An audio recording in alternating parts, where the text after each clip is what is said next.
أعوذ بالله من الشيطان الرجيم بسم الله الرحمن الرحيم جزا الله أن محمد ما هو أهله اللهم علمنا مراشد أمورنا وعزنا من شر أنفسنا ومن سيئات أعمالنا أستغفر الله الذي لا إله إلا هو الحي القيوم وأتوب إليه ولا حول ولا قوة إلا بالله العلي العظيم قل هو الله أحد الله الصمد لم يلد ولم يولد ولم يكن له كفوا أحد আজকে সম্ভবত 13 তারিখ জুলাই মাস 2025 সাল।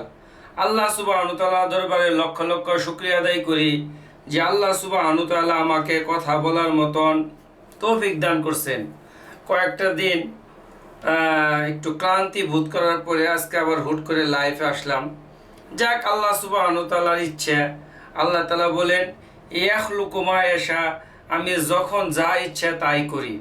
আল্লাহ সুবহানাহু ওয়া তাআলা আসমান, জমিন, আরশ, কুরসি, লৌহ কালাম, সমুদ্র, মহাসমুদ্র, কুল কায়নাত, 18,000 মাখলুকাত, আল্লাহ তাআলা বলছেন সিত্তাতি আইয়াম, আমি 6 দিনে সৃষ্টি করছি। আল্লাহ তাআলা চাইলে একদিনেও সৃষ্টি করতে পারতেন, কিন্তু এখানে আল্লাহ তাআলা 6 দিনে সৃষ্টি করছেন। এখানে আল্লাহ সুবহানাহু ওয়া তাআলা বিশেষ রহস্য লুকায়িত রাখছে, যেটা আমরা জানি না।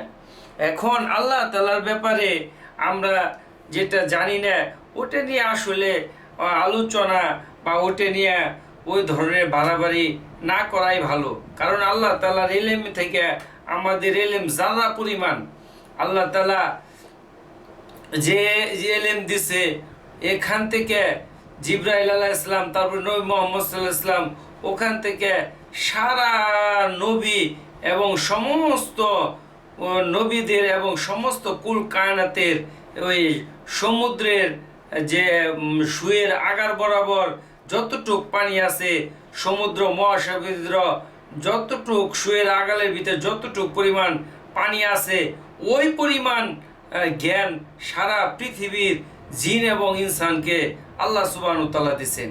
তো আল্লাহ তাআলা অসীম জ্ঞানের ভান্ডার।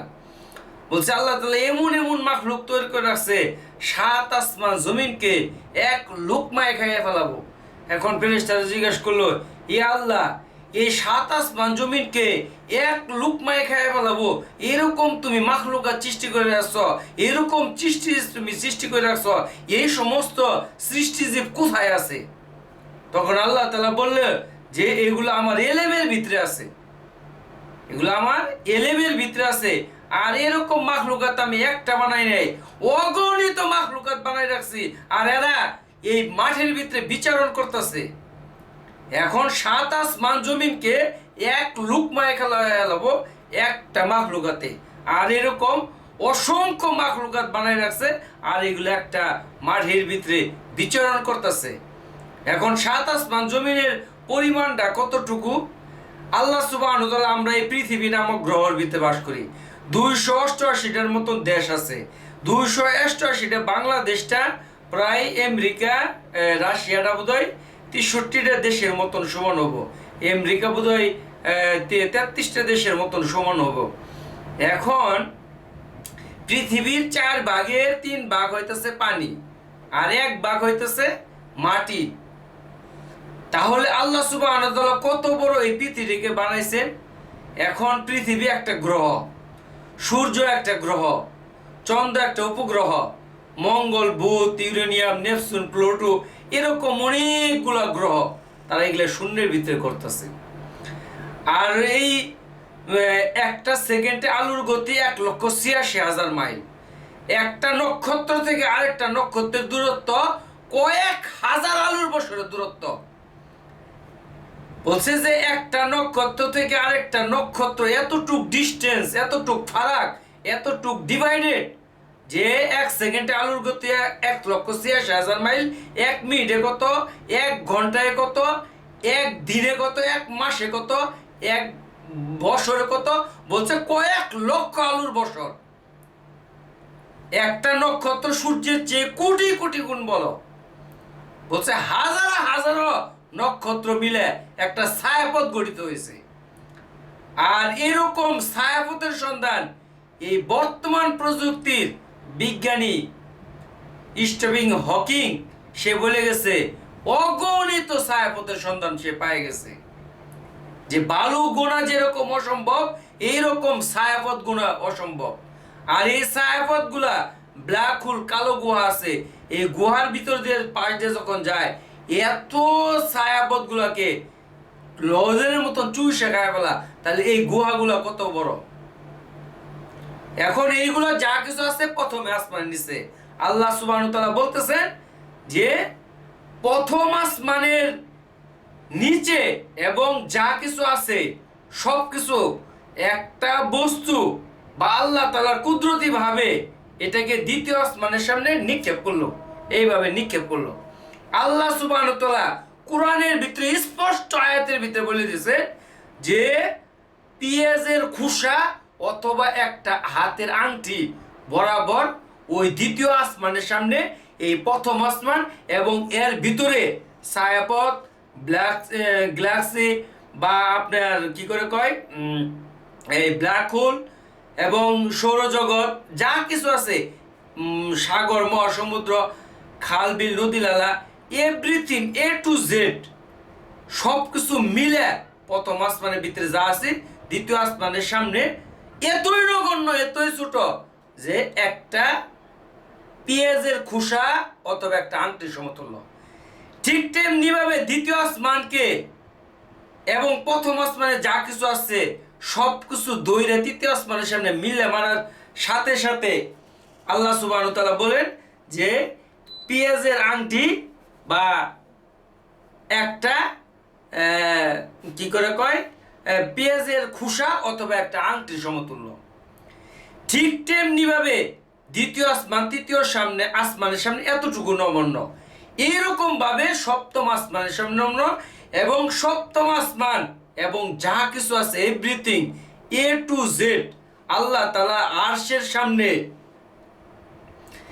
এত নগণ্য, একটা চড়ুই পাখির চেয়ে নগণ্য। আর জিবরাইল আলাইহিস সালামকে আল্লাহ তাআলা এত বড় করে বানাইছে যেটা কল্পনার বাইরে। বলছে যে মিকাইল আলাইহিস সালাম সমুদ্র মহাসমুদ্র নদী নালার খাল বিলের পানি যদি মিকাইল আলাইহিস সালাম যাকে আল্লাহ সুবহানাহু ওয়া তাআলা বৃষ্টির দায়িত্ব দিয়েছেন ডাইলে দিলে এক ফোঁটা পানি মাথা থেকে গড়ায় নিচে পড়বে না, তাহলে ওই ফেরেশতা কত বড়। বলছে ইসরাফিল আলাইহিস সালামের যে সিংহায় ফু দিবে ওই সিংহাটা 360টা ছিদ্র আছে, আর এক একটা ছিদ্রের ভিতর দিয়ে 7 আসমান জমিনের যাওয়া আসা করে। তাহলে ওই 7 আসমান জমিন যাওয়া আসা করে ওই ফেরেশতাটা কোন জায়গায় আছে আর ওই সিংহাটা কোন দেশে আছে। ওই সিংহাটা যেদিন ফু দিবে আল্লাহ তাআলা বলছেন ইজা ওয়াকাতিল ওয়াকিয়া, সেদিন এমন এক ঘটনা ঘটবে যে পাহাড় বিবর্ণ হয়ে যাবে, ধূলিসাৎ হয়ে যাবে, তুলার মতন উঠতে থাকবে। সেদিন এমনই। তো ওই ফেরেশতার ফুয়ের ভিতরে যদি এত শক্তি থাকে ওই ফেরেশতার দেহের ভিতরে কত শক্তি আছে। আজরাইল আলাইহিস সালাম চাইলে এক জায়গা থেকে সারা পৃথিবীর সারা ওয়ার্ল্ডের সমস্ত ফেরেশতা সহ সবার জান এক জায়গা থেকে কবজ করতে পারে। তাহলে তিনি কত বড়, ওই আজরাইল আলাইহিস সালাম তাহলে কত বড় হইতে পারে। জিবরাইল আলাইহিস সালামের 600 ডানা আছে, 2টা ডানা দিয়ে সমস্ত পৃথিবী এবং কি প্রথম আসমানের নিচে যা কিছু আছে সবকিছু এরকম ঢাইকা জায়গা। আর 2টা ডানা দিয়ে আরশে আজিম থেকে সে জমিনে আসতো নবীদের নিকট রাসূলদের নিকট বাণী আল্লাহর বাণী পৌঁছানোর জন্য। তাহলে ওই ফেরেশতাটা কত বড়। আর ওই ফেরেশতা যখন আল্লাহ সুবহানাহু ওয়া তাআলার সামনে যায় তখন আল্লাহ তাআলার ভয়ে থরথরি কাঁপে একদম চড়ুই পাখির মতন শুরু হয়ে যায়। তো আল্লাহ সুবহানাহু ওয়া তাআলা কত বড়, ওই আল্লাহ তাআলার বড়াই। বলছে আল্লাহ তাআলার সাথে যখন আমাদের নবী মুহাম্মদ সাল্লাল্লাহু আলাইহি ওয়াসাল্লাম মেরাজের রাতে দিদার করতে গেছে 70,000 পর্দাকে নূরের পর্দাকে ভেদ করে যেতে হয়েছে। আর এক একটা পর্দার ফারাক আমি যে সূর্য চন্দ্র গ্রহ উপগ্রহ নক্ষত্র এবং বিভিন্ন ব্ল্যাক হোল ছায়াপথ এবং এদের দূরত্ব বর্ণনা দিলাম, যে প্রথম আসমান থেকে নিয়ে জমিন পর্যন্ত যে একটা ফারাক ডিস্টেন্ট ডিভাইডেড যে পরিমাণ পুরট এরকম 70,000 পর্দা আছে নূরের পর্দা, এরকম ডিস্টেন্ট ফারাক এরকম পর্দাগুলোকে 70,000 নূরের পর্দাকে ভেদ করে আল্লাহ রসুল সাল্লাল্লাহু আলাইহি ওয়াসাল্লাম মেরাজে গেছেন, এবং কি আল্লাহ রসুল সাল্লাল্লাহু আলাইহি ওয়াসাল্লাম আমাদের নবী, পেয়ারা নবী, আমাদের প্রফেট মুহাম্মদ সাল্লাল্লাহু আলাইহি ওয়াসাল্লাম, তিনি এবং আমার আল্লাহ তিনি তীর ধনুকের মতন একদম পাশাপাশি বসে কথা বলছেন।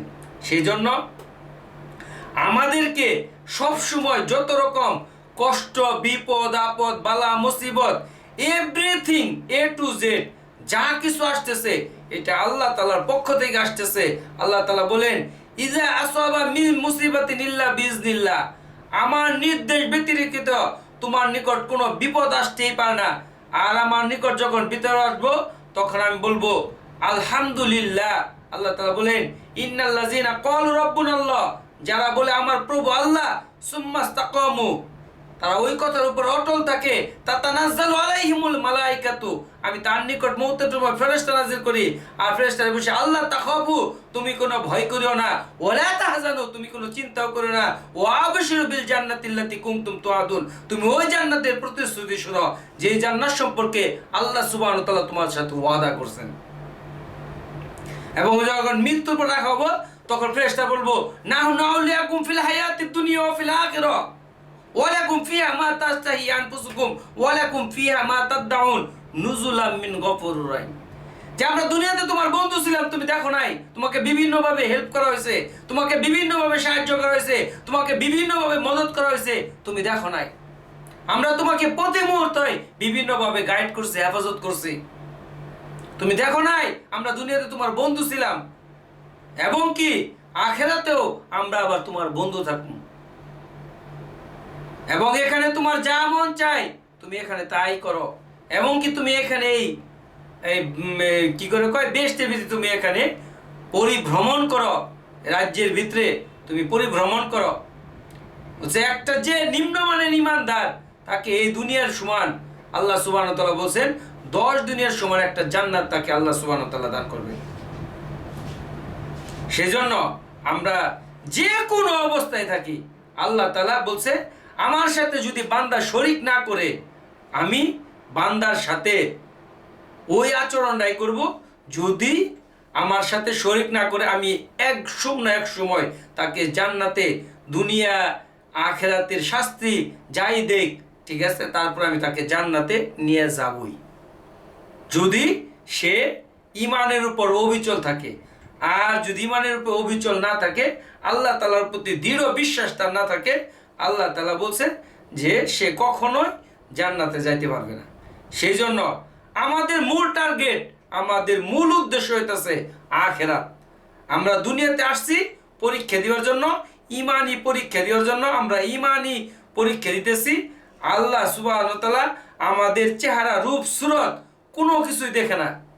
বলছে জান্নাতের ভিতরে একটা পুরুষের নিম্নমানের চেহারা, সেটা হবো ইউসুফ আলাইহিস সালামের মতন, যে একবার থার্ড ক্লাস জান্নাতি, মানে ওর নিচে আর কোনো জান্নাতি নাই। আর ওই জান্নাতিকে আল্লাহ তাআলা চিনেন, ওইটার ব্যাপারে অনেক ঘটনা আল্লাহ তাআলা বর্ণনা করছেন। আর ইউসুফ আলাইহিস সালামের চেহারা কেমন ছিল? বলছে বাদশার এই মন্ত্রী ওয়াইফ রে, ইউসুফ আলাইহিস সালাম রে দেখে তারা, তার চেহারা দেখে কোরআনের স্পষ্ট আয়াত তারা আঙ্গুল কাটে ফেলাইছে, তারপরেও তারা ইউসুফের দিক থেকে নজর সরায় নাই, এরকম সুন্দর চেহারা ছিল। আর বলছে একটা মহিলাকে আল্লাহ তাআলা জান্নাতের ভিতরে এমন সুন্দর করে বানাবো, যদি তারা এই দুনিয়ার ভিতরে একটু খালি আঙ্গুল দেয়, একটু একটা আঙ্গুল যদি বের করে দেয়, সূর্যের আলো ম্লান হয়ে যাবে। তো ওই জান্নাতের জন্য আমাদেরকে দুনিয়া থেকে প্রিপারেশন এবং প্রস্তুতি আমাদেরকে নিতে হবে। এখন যে যত পরীক্ষা ইমতিহানের সম্মুখীন হবে, সে তত বেশি আল্লাহ তাআলার উপরে তাওয়াক্কুল এবং ভরসা করবে। আর আল্লাহ তাআলা যে যত আল্লাহর উপরে বিশ্বাস করবে, আল্লাহ তাআলা তাকে তত বেশি পরীক্ষা করবে। আজকে একটা করবে, কালকে একটা করবে, তা যাতে করে সে শয়তান এক সময় বলে যে আমি সাকসেস হয়ে গেছে, সে মানে আল্লাহ তাআলার প্রতি নারাজ হয়ে গেছে। যার ফলে আইয়ুব আলাইহিস সালামের বাদশাহী নেওয়ার পরে ওখানে সারা শরীরের ভিতরে গা দিয়ে জিহ্বা পর্যন্ত পোকায় ধরে গেছে, তারপরেও তিনি ঘাবড়ান নাই। আর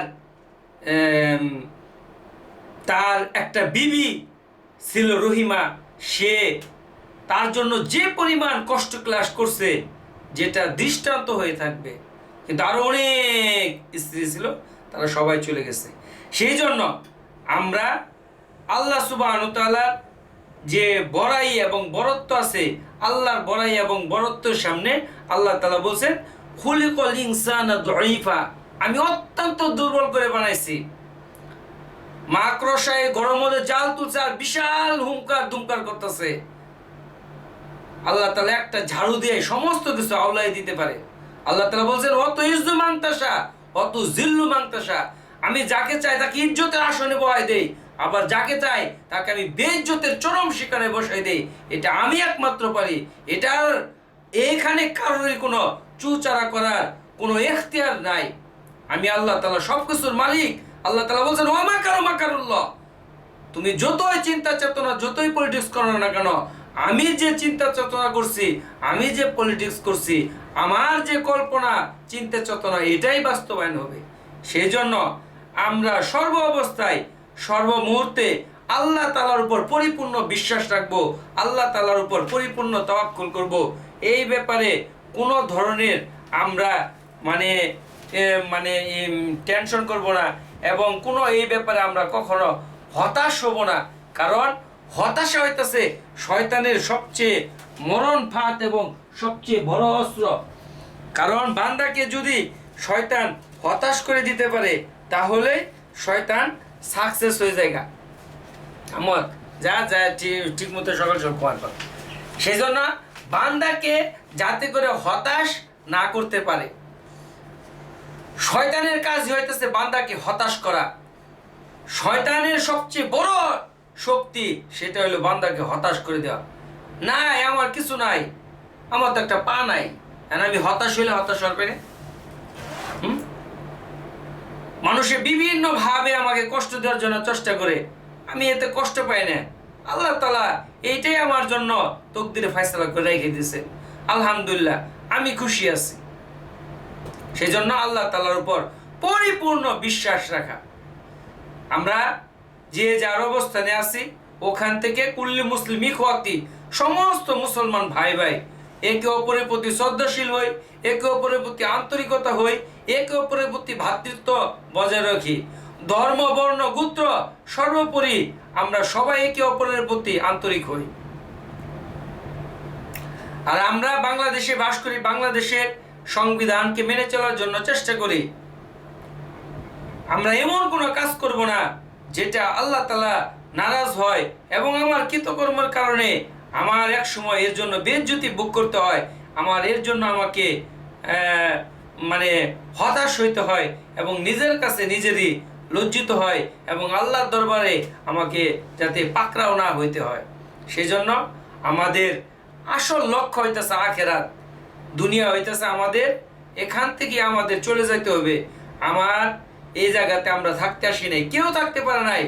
আদম আলাইহিস সালাম 1000 বছর বাঁচছে, তার ছেলে শীশ আলাইহিস সালাম সে আরো অনেক 800 নূহ আলাইহিস সালাম 950, সে বলছে যে আমি 950 বছর মানুষকে শুধু সত্যের দিকে আহ্বানই করছি।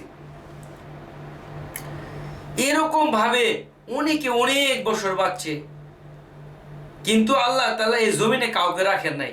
এখানে এক সময় আমিও থাকবো না, পরবর্তী আমার সন্তানাদি, তার সন্তানাদি, তারপরে অনেক কিছু আসবে। দাব্বাতুল আরদ আসবে, ইয়াজুজ মাজুজ আসবে, মসিউদ দাজ্জাল আসবে, ঈসা আলাইহিস সালাম আসবে, ইমাম মেহেদী আসবে, ইয়ামেন থেকে কালো ধোঁয়া আসবে, অনেক কিছু আসবে। আসলে কেউ এই দুনিয়াতে কেউ থাকবে না, সবাই এই দুনিয়া থেকে চলে যেতে হবে। যেহেতু এই দুনিয়া থেকে আমাকে চলে যেতেই হবে, আমার আসল উদ্দেশ্য যদি আখিরাতি হয় তাহলে আমার চিন্তা চেতনা, আমার কৃতকর্মের ভিতরে ওই ধরনের মাইন্ডসেটিংয়ে আমাকে তৈরি করতে হবে। সেই জন্য আল্লাহ সুবহানাহু ওয়া তাআলার উপর আমি পরিপূর্ণ বিশ্বাস করব, কারণ আল্লাহ তাআলার কোনো অংশ নেই। আল্লাহ তাআলা বলেন কুল হুয়াল্লাহু আহাদ, আমি আল্লাহ এক, আল্লাহু সামাদ, আমি সর্বময় সর্বক্ষমতার অধিকারী, লাম ইয়ালিদ ওয়া লাম ইউলাদ, আমি কারো কাছে জন্ম দেই নাই, কারো কাছ থেকে জন্ম নিয়ে নেই।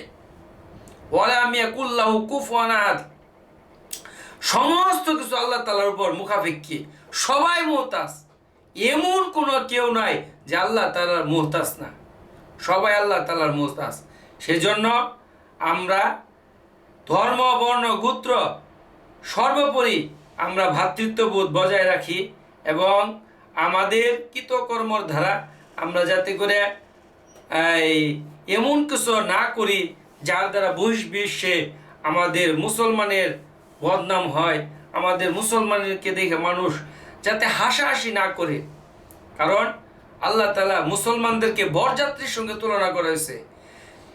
যে অন্যান্য ধর্মাবলম্বী যারা আজকে রাজপ্রাসাদে বাস করতেছে, বলছে আমি তাদেরকে শুধু খাওয়াইতেছি মুসলমানদের জন্য। সেই জন্য আমরা হইতেছি জামাই, বলছে জামাই যখন যা তখন তার জন্য বরযাত্রী যে দিয়া হাজারো যায় সবাই আপ্যায়ন করে। তো আল্লাহ তাআলা আসমান জমিনে আরশ কুরসি সবকিছু যে বানাইছে, এই যে প্রত্যেকটা মানুষকে বাতাস দিতেছে, সূর্যের আলো দিতেছে, চন্দ্রের কিরণ দিতেছে, বৃষ্টি দিতেছে, বিভিন্ন ধরনের আল্লাহ তাআলা যে সমস্ত ফেসিলিটি মানুষকে বাস করার জন্য যে পরিমাণ যা কিছু দেওয়া দরকার, খাদ্য রবি শস্য থেকে নিয়ে যে সমস্ত যা কিছু প্রয়োজন দিতেছে, এটা শুধু সারা ওয়ার্ল্ডের ভিতরে যারা আজকে উন্নত কান্ট্রির ভিতরে বাস করুক না কেন, সবকিছু আসলে মুসলমানদের জন্য আল্লাহ সুবহানাহু ওয়া তাআলা দিতেছে। কারণ আল্লাহ তাআলা বলছেন যে লা ইলাহা ইল্লাল্লাহ, যে ব্যক্তি লা ইলাহা ইল্লাল্লাহ স্বীকার করে নিছে, হ্যাঁ, মান ক্বালা লা ইলাহা ইল্লাল্লাহ ওয়া দাখালাল জান্নাহ, যে ব্যক্তি আল্লাহ তাআলাকে স্বীকার করে নিছে এবং যে যুগে যে নবীকে আসছে ওই নবীকে মাইনে নিছে, সে এক সময় না এক সময় জান্নাতে যাবেই। সেই জন্য আমাদের মনের ভিতরে হিংসা, কিনা, গীবত, চুগলখড়ি, মিথ্যা, ধোঁকাবাজি কোনো কিছু রাখা যাবে না। সমস্ত মুসলমান আমরা ভাই ভাই, আমরা আল্লাহ তাআলার খলিফা, জমিনের ভিতরে আসছে আল্লাহ তাআলার প্রতিনিধি। আমাদের প্রতিটা কাজ যাতে করে আল্লাহ সুবহানাহু ওয়া তাআলাকে খুশি করার উদ্দেশ্যই হয়। আমার উদ্দেশ্য এবং লক্ষ্য যাতে করে আখিরাত হয়। দুনিয়ার জীবনটা আমার যাতে করে এখানে আমার চলতে হবে, এখানে থেকে আমি নদী পার হব, নৌকা একটা মাধ্যম, আমি পানির উপর দিয়ে যাইতেছি একটা মাধ্যম। তো আমি দুনিয়াতে আসছি, প্রথমে আমি ছিলাম রুহের জগতে, ওখান থেকে আল্লাহ তাআলা আমাকে নিয়ে আসছে মায়ের পেটের ভিতরে, 10 মাস 10 দিন ছিলাম, ওখান থেকে আমাকে ডেলিভারি দেওয়া হয়েছে, ওখান থেকে আমাকে ট্রান্সফার করা হয়েছে, আমি আবার দুনিয়ার জমিনে আসছি, আবার এখান থেকে কবর রাখা হবে, কবর থেকে আবার হাসর রাখা হবে, হাসর থেকে কি জান্নাতে অথবা জাহান্নামে রাখা হবে। আমরা যে পড়ি না মানুষ মরলে ইন্না লিল্লাহি ওয়া ইন্না ইলাইহি রাজিউন, এর অর্থ কি? এর অর্থ হইতেছে নিশ্চয় আল্লাহর জন্য এবং আল্লাহর দিকে আমাকে প্রত্যাবর্তন করতে হবে। আমি রুহের জগতে ছিলাম, ওখান থেকে প্রত্যাবর্তন করা হয়েছে, আমাকে রুহের জগৎ থেকে মায়ের পেটের ভিতরে রাখা হয়েছে, মায়ের পেটের ভিতর থেকে দুনিয়ার জমিনে প্রেরণ করা হয়েছে, দুনিয়ার জমিন থেকে আবার প্রত্যাবর্তন করে ট্রান্সফার করে আমাকে কবর রাখা হবো, দুনিয়ার ট্রান্সফার করে ওখান থেকে হাসরে নিয়ে যাওয়া হবো, হাসর থেকে ট্রান্সফার করে আল্লাহ তাআলা হয় জান্নাত দিবে, হয় জাহান্নাম দিবে। সেজন্য আমাদের আসল উদ্দেশ্য জান্নাত অথবা আল্লাহ তাআলাকে পাওয়া। আল্লাহ সুবহানাহু ওয়া তাআলা আমার সবাইকে জাহান্নাম থেকে মুক্তি করুক। স্লিপ অফ টাং, কাইন্ডলি কোনো কথার ভিতরে ভুল ত্রুটি হলে আমাকে অবশ্যই এখানে মোবাইল নাম্বার দেওয়া আছে, সতর্ক করে দিবেন অথবা আমাকে মাফ করে দিবেন। যদি ভালো লাগে কাইন্ডলি শেয়ার করে দিবেন। একটা কথার দ্বারা হয়তো কারো জীবনে পরিবর্তন আসতে পারে। আসসালামু আলাইকুম রহমতুল্লাহি ওয়া বারাকাতুহু। অন্যান্য ধর্মাবলম্বী যারা আছেন তাদের প্রতি আন্তরিক প্রীতি, শুভেচ্ছা, ভালোবাসা রইল। আল্লাহ তাআলা সমস্ত জিন এবং ইনসানের হেদায়েতের ফয়সালা করুক। আমিন আমিন সুম্মা আমিন। আসসালামু আলাইকুম রহমতুল্লাহি ওয়া বারাকাতুহু।